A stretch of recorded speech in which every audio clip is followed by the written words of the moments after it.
네, 안녕하세요. 부장이 떠먹여주는 뉴스, 부먹뉴스. 이번 시간 진행을 맡은 뉴시스 사회정책부장 김현섭입니다. 네, 어제죠. 정부가 연금 개혁안을 발표했습니다. 이전에 정부안 발표로 국민연금 개혁이 추진됐던 것이 2003년입니다. 결국에 정부가 이 국민연금 개혁 단일화를 발표한 게 21년 만이죠. 이 국민의 노후소득 보장을 위해서 운영되는 사회보장제도인 만큼 그 변화에 많은 관심이 갈 수밖에 없는데요.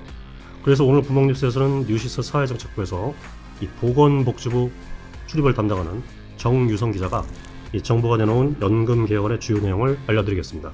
네, 정 기자 안녕하세요. 네, 안녕하세요.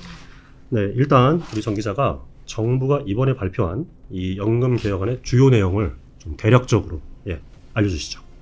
네, 우선 모수 개혁을 살펴보면 현행 9%인 보험료를 13%까지 단계적으로 인상하고 소득 대체율은 42% 수준을 유지하는 방안이 제시됐습니다. 42%요? 네.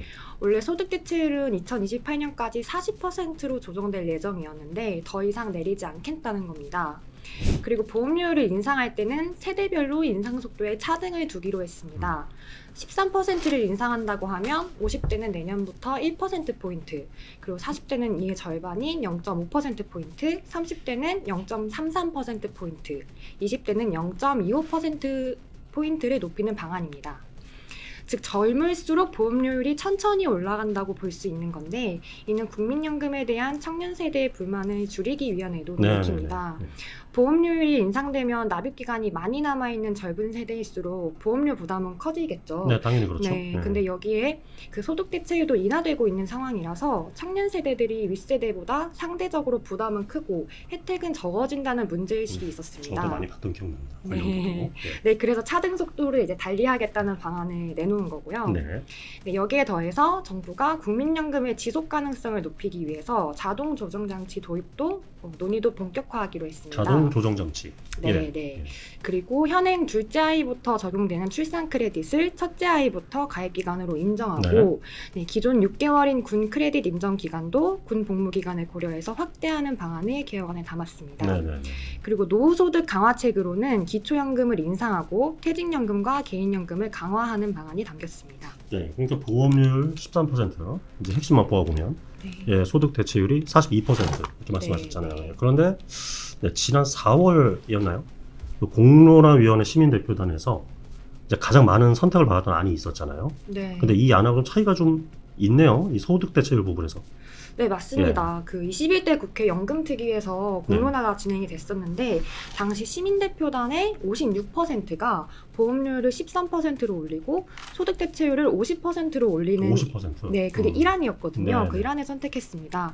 그리고 2안이 보험료를 12%로 인상하고 소득 대체율을 40%로 조정하는 안이었는데 이게 1안보다 낮은 선택을 받았었고요. 그래서 이제 1안과 이번 정부 계획을 비교해 보면 이제 보험료율은 13%로 갔지만 소득 대체율은 당시 1안이 50%였고 지금이 42%이기 때문에 꽤나 큰 차이를 보인다고 볼 수 있습니다. 이 부분에서 차이가 많이 나요. 네. 네, 알겠습니다.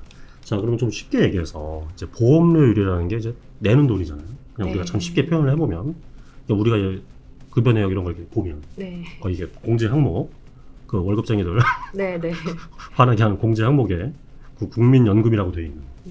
그리고 이제 소득 대체율이라는 게 나중에 결국에 박는 놀이잖아요. 뭐 저한테는 나중에, 정 기자한테는 먼 훗날. 그렇죠? 현행 보험료율하고 이 소득 대체율을 이제 이번처럼 조정하는 이 배경에 대해서 좀 더 구체적으로 좀 얘기를 해주시죠. 네, 근본적으로는 저출생과 고령화로 인해서 국민연금의 재정에 빨간불이 켜졌기 때문입니다. 현재 상태에서 변화가 없다면 국민연금 기금이 2056년에 고갈될 것으로 예상되고 있는데요. 2056년? 네. 그래서 가입자들이 내는 돈, 즉 보험료를 높이는 거고 같은 이유로 가입자들이 받는 돈, 소득 대체율은 원래는 줄이기로 했었거든요. 근데 그렇게 되면은 노후소득 보장에 너무 한계가 있다, 너무 많이 못 받는 거 아니냐 이런 지적이 많아서 현행 42%를 유지하는 쪽으로 이제 정했다고 설명을 했습니다. 그래서 이제 이러한 모수 개혁에 더불어서 이제 기금 수익률도 1%포인트를 올린다면 기금 소진 시점을 16년이 늘어난 2072년까지 연장할 수 있을 것으로 정부가 전망하고 있습니다. 정부가 이렇게 전망을 하고 있는 거죠. 네.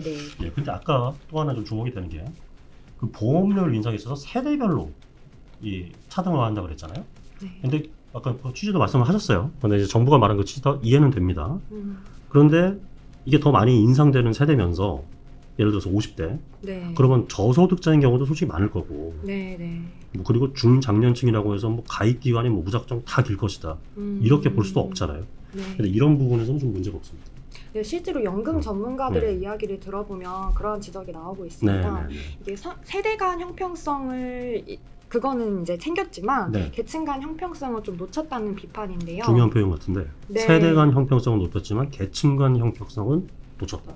지난해 통계청 통계를 보면은 비정규직 근로자 비중을 보면 50대가 20%를 차지했는데 이게 60세 이상 다음으로 두 번째로 높은 거였어요. 그리고 직장 가입자와 다르게 보험료를 전부 내야 하는 자영업자 비중에서도 50대가 두 번째로 많았습니다. 지금 이제 50대 중에서 자영업자 비율과 비정규직 근로자분들이 많다는 건데 그래서 이제 이런 분들이 보험료 부담이 커지면서 납부를 이제 못하게 되는 거 아니냐 이런 우려가 그런 나오고 경우도 나올 수 있는 있겠죠. 거예요. 네. 그리고 아까 가입 기간을 말씀하셨는데 국민연금 최소 가입 기간이 10년이거든요. 근데 이 기간을 이미 못 채우고 있는 50대 분들이 많습니다. 이미? 그래서 국민연금공단 자료를 보면 올해 6월 말 기준으로 50대 국민연금 가입자가 674만 명 정도였는데 이 중에서 가입기간 10년 미만인 분들이 208만 명 가까이 됐습니다. 674만 명 중에 208만 명, 이거 상당한 비율 아닙니까? 네, 거의 3분의 1 가까이 되는 분들인데요. 근데 이렇게 최소 가입 기간을 채우지 못하면 연금 대신에 보험료, 그동안 냈던 보험료에다가 약간의 이자만 붙여서 일시 반환금으로 받게 되거든요. 그거는 좀 국민연금의 취지에서 많이 벗어난 형태죠. 그게 원래 국민연금이라는 게 노후 안전망으로서의 의미가 있는 건데 그게 좀 퇴색된다고 볼 수 있는 거고요. 이제 그래서 가입기간이 짧은 중장년층에게는 특례를 줘야 한다라는 주장도 그런 일각에서 나오고 있고 그런데 일단 정부는 기존에 있던 취약계층 지원 정책을 확대한다고 밝혔고요. 지금 복지부에서 하고 있는 것 중에 지역 가입자들이 실직이나 휴직을 사유로 보험료를 납부하지 못하다가 다시 납부를 하면 최대 12개월 동안 보험료를 지원하고 있거든요. 12개월이요? 그래서 이런 보험료를 지원하는 대상과 기간을 확대하는 방식으로 세부 방안을 마련하겠다 이렇게 했습니다. 그러니까 정부도 이 부분을 충분히 의식을 하고 있는 거네요. 알겠습니다. 그리고 또 하나 주목되는 게 또 있습니다. 아까 봤지만 자동 조정 장치 도입한다는 내용이 나왔거든요. 이제 물론 이제 말 자체에서 이 단어 자체에서 대충 약간 추정은 하고 있지만 어떤 의미인지 추정되지만 좀 정확하게 우리 정 기자가 연금 자동 조정 장치가 뭡니까?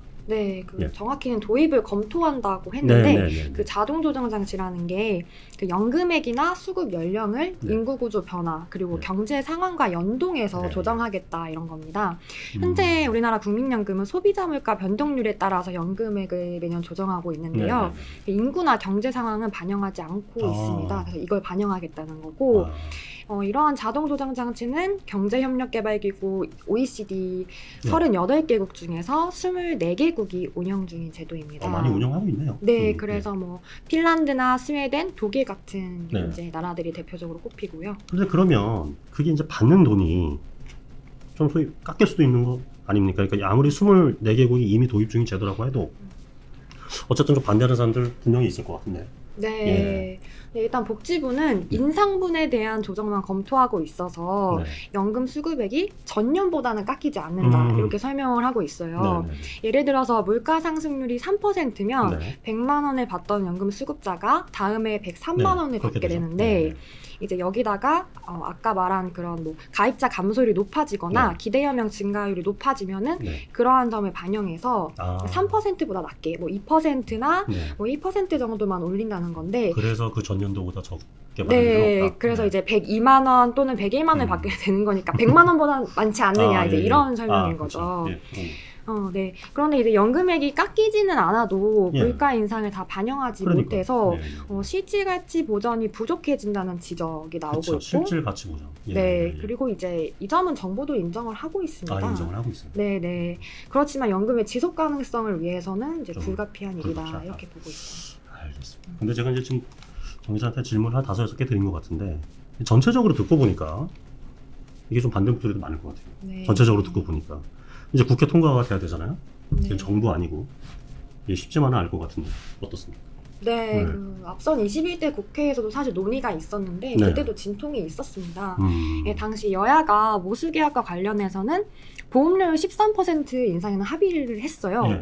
네, 그런데 소득대체율을 두고서는 이견이 있었습니다. 소득대체율을 두고서. 네, 여당에서는 43%, 야당에서는 45%를 주장한 건데요. 43, 45. 네, 네, 결국엔 야당이 44%까지 양보를 하기는 했지만 네. 여당과 정부가 구조개혁을 함께해야 한다 이렇게 반대하면서 당시 합의를 이루지 못했습니다. 예.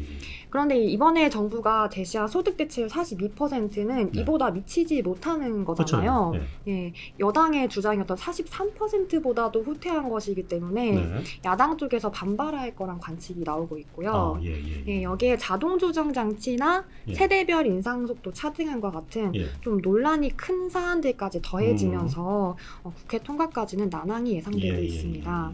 예, 정부가 내년에 법률을 개정하고 내후년에는 시행될 수 있도록 연금개혁 논의에 적극 참여하고 또 이를 지원하겠다는 입장인데 앞으로 어떻게 될지는 지켜봐야 할 것 같습니다. 네, 알겠습니다.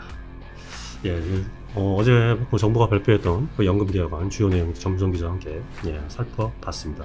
네, 감사합니다.